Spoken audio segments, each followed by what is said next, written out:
Hello everyone, welcome to my channel Prose Poetry. In this new series, I'm going to talk about books. For a really long time, I wanted to make videos on books called the book vlog series. But then, being a camera shy person, it wasn't easy for me. Now I've tried to overcome it, and so here I am. So in this video, I'm going to talk about 5 books that I read last year that had an impact on me, or I can say the best 5 books that I've read last year in 2021. Okay, let's begin. So the first book in this top 5 2021 reads is Lust for Life by Irving.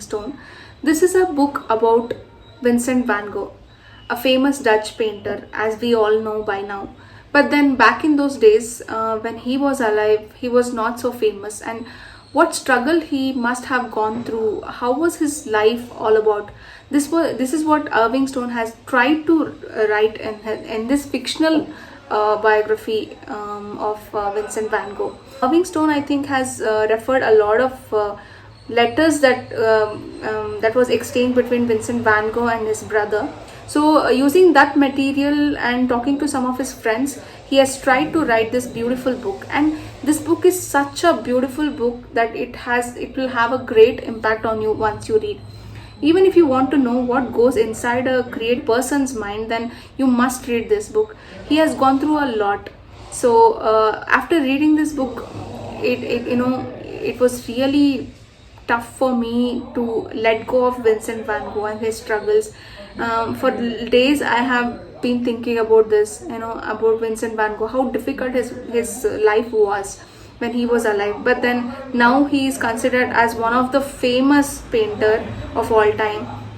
Back in those days, it was very difficult for him even to sell one of his painting. So if you really want to know how his life was, then this book is a must read. And even it teaches a lot about life as well, not about just Vincent van Gogh. It teaches us about how you should lead a life being a creative person, being an artist. How you have to as an artist, you have to think about only your work rather than how much money are you going to make by selling it.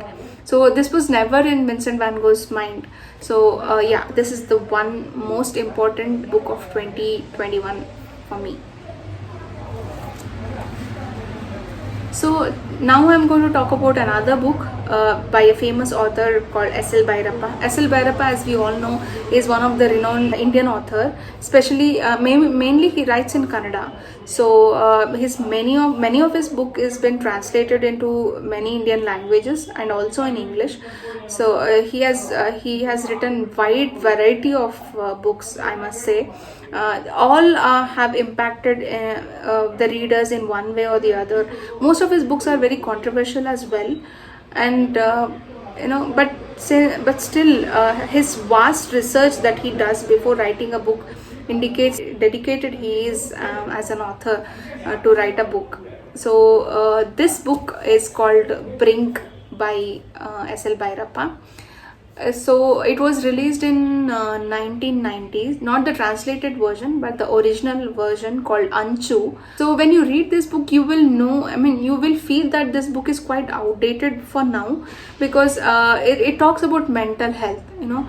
This is a book about Amrita, a PhD holder, a lecturer, and an architect called Somshekhar. So how they both come across each other, and how everything starts between them, and to what extent Amrita takes to that relationship too. So this is very complicated, very complex character that we come across. Amrita is a very complex character, and if you really want to know what goes inside a mentally ill person, then this book is really worth reading. But then you will feel this book that a bit outdated, because for this age I felt that, like, he hasn't talked much about mental health, how it can be cured, how you can contact a doctor, psychologist, but it's rather a character study of a mentally ill person. So for 1990s, it was way ahead of its time. But now for this 2021-22, it's quite outdated, but still it's a very good book. It'll have an impact on you when you read it. So when I started this book, I just couldn't stop reading. Though I read 2 to 3 books at a time, but when I started this book, I wanted to finish it before I started any other book. So that kind of an impact it will have on you. I would say it's a highly recommended book if you are interested in a character study of a mentally ill person. So the next book is Tiger Hills by Sarita Mandanna. Though it's not a well-known book, but it's a beautiful book, and I would say it's a must-read if you are interested in a love saga. So it is a book about three complex characters again: Devana, Devi, and Machu. So Devi is a very strong protagonist that I've come across after a long time. She is a very hard-hearted person as well. So this is located, the location of the book is in Coorg, and as we all know, Coorg is called the Scotland of India. So I was very intrigued to read about what was Coorg like in 1870s, 80s. So that was very intriguing for me. That's why I picked up this book, and it was a roller coaster ride, I must say, because the ups and downs that we come across in the story is like mind blowing, and the main characters, they never turn up as we want them to, and there's a lot of twists and turns, and that saga goes on and on. It's about 500, almost like 500 pages book, and very interesting, I must say. So after reading this book, it left an impact on me, and I used to think about these three characters for a long time. So books that has an impact on me stays in my heart for a long time. So I would consider those kind of books best books for me.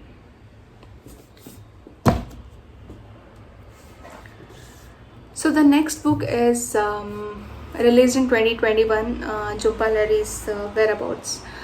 So it's again a beautifully written book.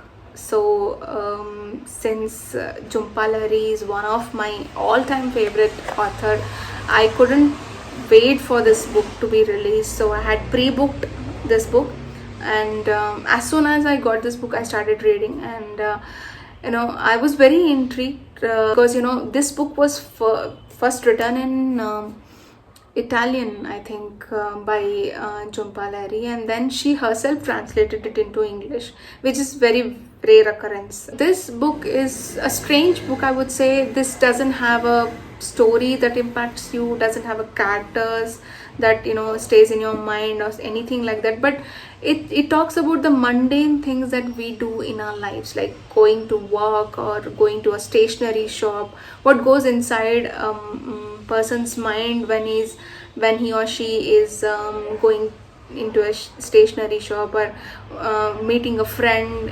It's a very casual read, I would say, but then is it as casual as it looks? No, it has a lot of depth in it.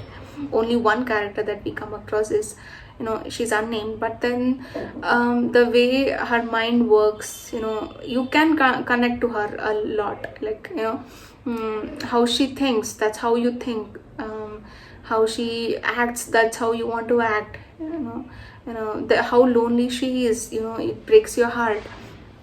So this is a book that you will cherish reading every now and then. You can finish it in one sitting, definitely, but the impact it has on the reader, if they enjoy this mundane things, then yeah, you will love this book.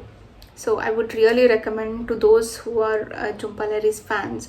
I mean, her writing is outstanding. I wish I could write like her one day. The first time when I read her book, Unaccustomed Earth, from that day to till this day, I am a big fan of her writing, and I keep remembering her writing.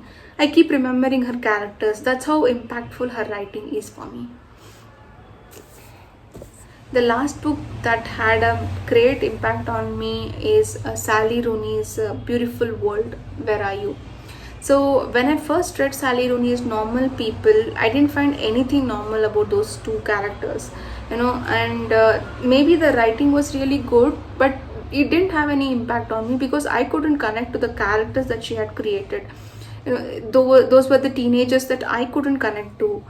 But then I came across this book which was released last year, and this beautiful title, Beautiful World, Where Are You, which is so relevant to this world, that we are living in. This book changed everything for me. Her writing, her characterization, everything is so top notch, beautiful. So the characters that Sally Rooney has created, Alice, Felix, Eileen and Simon, these are the four characters that we come across in the book. Though not likable, definitely, but they will have an impact on you. You can connect to them, all four of them, in one way or the other, and that is a beautiful thing about this book. So you will connect to each one of them in your own way. Like, as a reader, I could connect to each one of them, and not just Alice, not just Eileen, even Felix, even Simon. These are some of the people, though not the perfect people that we come across in other novels, but then they are flawed, just like us in this world. So that's why this book had a great impact on me, and especially the letter exchange between Alice and Eileen is really nice. Very informative, I would say, both emotionally and politically or socially. It has an impact. These people are some of the people, maybe you are one of them, and the way she has written, the way the prose flows throughout the book is so beautifully done, and I love the writing. It had a huge impact on me. Actually, I heard the audio book, but then the wordings, the prose was so beautiful that I had to buy a physical copy. You may not like any of the characters, I couldn't like any of them too, but then the relativity between the readers and the character is really great. You can't say that you didn't connect to any character. You can't, because you would have at one situation or the other. That's how beautiful this book was. So it's definitely a must-read book for everyone, I think. So these 5 reads are my top favorite 2021 books. So if you have read any of these, please let me know how you liked it. And if you have not, please go ahead and read these books. So this was the video about my top 2021 books that I have read. In the next book blog video, I'm going to talk about more books that I have read that have impacted me. So until next time, bye bye.